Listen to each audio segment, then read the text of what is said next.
Thank you very much, and I thank the Labor Party for raising this very important issue, because what I have just heard, what has just been highlighted to this chamber, is that our tactics are working. We are on a path to lowering emissions through technology, not taxes. Private enterprise is working with government to achieve a lower emissions future. It is exactly what this side of the chamber has been saying for the last couple of years. I mean, everyone wants to focus on the fact we haven't got a carbon tax. Therefore, without a carbon tax, we're not addressing net zero. We're not addressing carbon emissions without a carbon tax. Well, what a crock. What an absolute load of rubbish, which has just been proven by the senators' contribution across the chamber.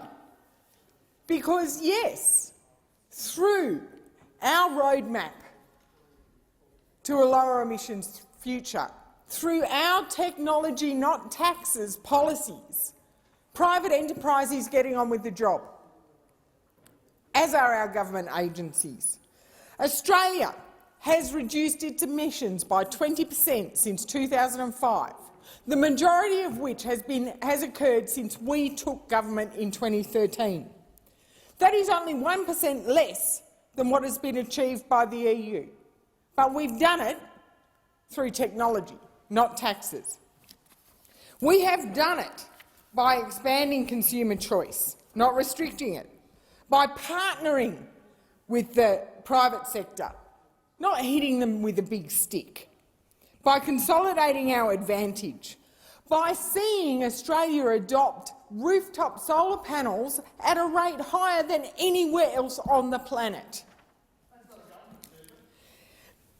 That is because we have not taxed people out of the market. We have not made it impossible. And what I hear from the ground,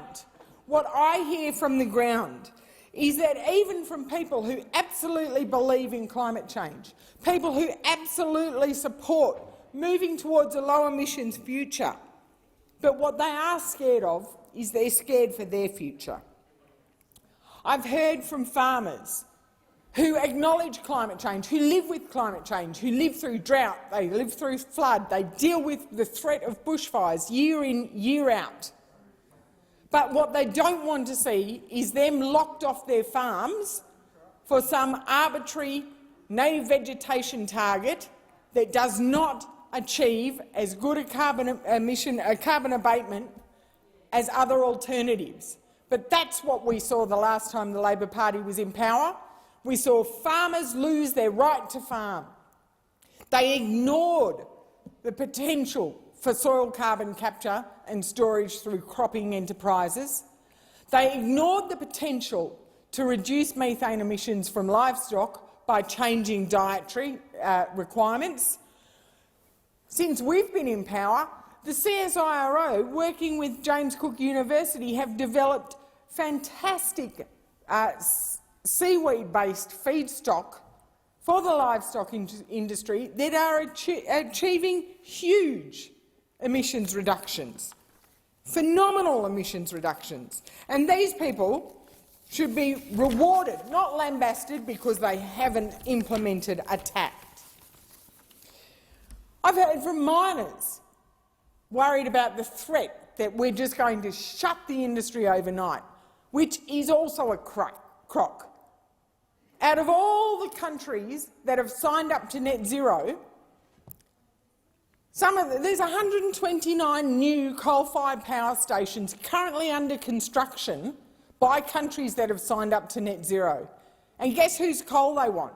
They want ours, because our coal burns cleaner and more efficiently. So I'm not shutting the coal industry, and I won't support any moves that do. And I back the mining industry because that's where we get our lithium from, for the batteries that underpin our renewable energy. So thank you, Labor. Thank you for highlighting all the progress that we as a nation have made. And I wish that we would all get behind the achievements that both private enterprise and government agencies have made to get us to 20% reductions, to get us on the pathway to Paris.